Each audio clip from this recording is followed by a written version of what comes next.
The science of distraction. Our brains crave quick dopamine hits. Every time you check your phone or scroll through social media, your brain releases dopamine, making distractions addictive.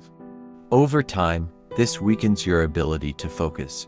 Ever sit down to work, only to check your phone 5 minutes later? You're not alone. In today's world, staying focused is harder than ever.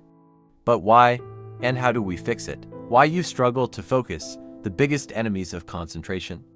Multitasking, which actually makes you 40% less productive. Digital overload, constant notifications keep your brain overstimulated, and mental clutter, stress, and overthinking make deep focus impossible. First, eliminate distractions like mobile notifications, friends, and family, as they can easily interrupt your focus. Minimize interruptions to stay fully engaged in your task. Step to the Pomodoro technique, work for 25 minutes, then take a short break. This keeps your brain fresh. Step 3, daily mindfulness. Take a few minutes to clear your mind. Meditation or deep breathing works wonders. Focus isn't about working harder, it's about working smarter.